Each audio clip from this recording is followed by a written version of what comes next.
et aussi le texte de la pétition donc, que nous lançons aujourd'hui en ligne et en version physique, papier.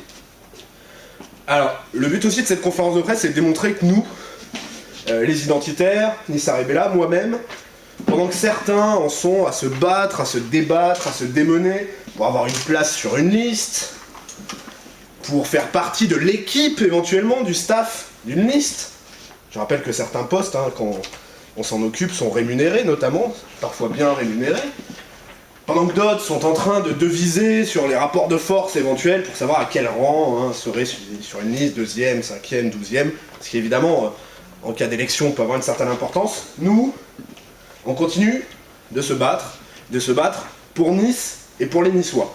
Parce que nous, on considère que les élections c'est qu'un moment dans l'action politique, un moment important, un moment de mobilisation intense, un moment qui a des conséquences, et on ne prend pas ça à la légère, mais c'est seulement un des moments de l'action politique, et on considère que c'est effectivement en étant présent au quotidien, aux côtés des Niçois, et pas une fois tous les 6 ans, n'est-ce pas, ou peut-être tous les 2 ans, selon le type de scrutin dont on parle. C'est pas en étant comme ça présent uniquement à l'occasion des échéances électorales qu'on gagne sa légitimité. Nous, notre légitimité, que je crois importante aux yeux des Niçois, on l'attire de cette action quotidienne, de toutes ces affaires que nous avons sorties. Je pense à Négresse-Cros, je pense à la mosquée de la rue de Suisse avec ses prières de rue, etc. À cet engagement au quotidien. Alors, à travers cette conférence de presse, on entend surtout, avec des exemples très frappants, très concrets, dénoncer cette duplicité absolue de Christian Estrosi, qui s'en prend donc d'un côté très durement à l'islam, avec ces espèces de phrases, dont on finit par se demander en fait si c'est un excès de langage, s'il se laisse aller, ou s'il l'a prévu. Finalement, moi, je m'interroge là-dessus, puisqu'on l'a quand même, il nous a quand même habitués à des sorties moyennement préparées, semble-t-il, et puis d'un autre côté, on sait qu'il est quand même dans une espèce de course contre la montre électoraliste, je veux dire, le matin je casse du rhum, l'après-midi je casse de l'arabe, il est engagé là-dedans aujourd'hui, Christian Estrosi.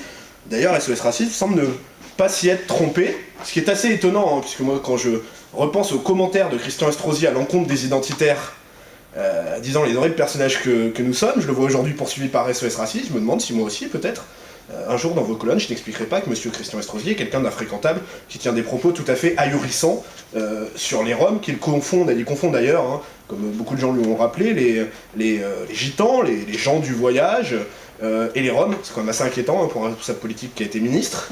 Il y a une façon qui semble confondre islam, islamisme, islamisation, tout ça c'est assez flou finalement dans l'esprit de Christian Estrosi. Je me propose d'ailleurs à la rentrée, je vous en reparlerai un petit peu, de lui remettre tout ça un petit peu en perspective avec un livre.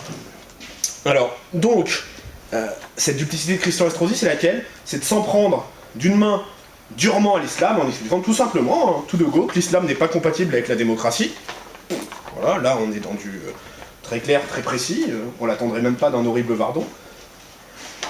Mais d'un autre côté, soutenant l'islamisation de notre ville et instaurant un véritable partenariat avec les représentants locaux des frères musulmans, c'est-à-dire l'Union des musulmans des Alpes-Maritimes, qui est l'émanation de l'Union des organisations islamiques de France, qui est l'émanation en France des frères musulmans, dont Christian Estrosi parlait justement. Son commentaire a pour origine les événements en Égypte. Donc c'est assez étonnant tout ça. Et puis bien sûr, on va évoquer les avancées de notre lutte avec ce collectif Islamisation Basta qu'on avait lancé en mai dernier, et notamment des actions que nous mettons en place contre la mosquée de Roquebillière, qui devait être inaugurée aujourd'hui, les travaux devaient être terminés, etc., etc., nous annonçait Madame Estrosi, pour le coup, dans les colonnes de Nice Matin, en mai dernier. Il ne me semble pas que ce soit le cas ce matin.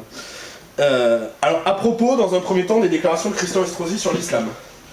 Je vous vois interrogatif, monsieur Bernoin. Dominique Estrosi avait annoncé dans les colonnes de Nice Matin Je me souvenais pas que c'était dans les colonnes de Nice Matin, mais je me souviens.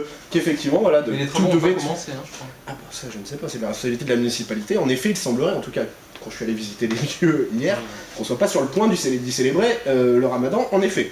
Donc Madame Estrosi avait annoncé, c'est bon, il y en a pour 2 mois, pour le ramadan, c'est prêt, etc. On n'y est pas, ça tombe bien, notre plainte va les aider à ralentir encore un peu plus. Donc, les déclarations de Christian Estrosi sur l'islam. Alors, Christian Estrosi a déclaré, donc sur ce plateau européen et télé, etc., que l'islam n'était pas compatible, tout simplement, avec la démocratie. Donc il commentait à l'origine, effectivement, la situation en Égypte, les frères musulmans.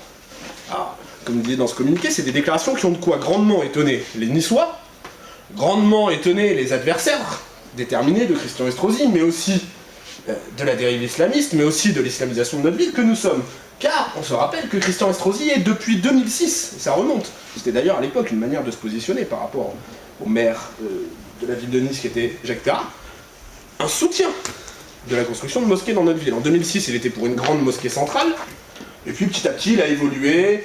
À la faveur du référendum en Suisse, c'était des grandes mosquées d'accord, mais pas de minarets. Puis finalement, c'était plus de grandes mosquées, mais des mosquées dans tous les quartiers.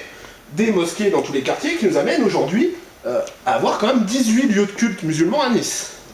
18 lieux de culte musulmans, c'est pas Philippe Barbon qui le dit, c'est le site trouvetamosquée.fr qui est quand même une référence, qui n'est pas un site identitaire, mais un site communautaire musulman.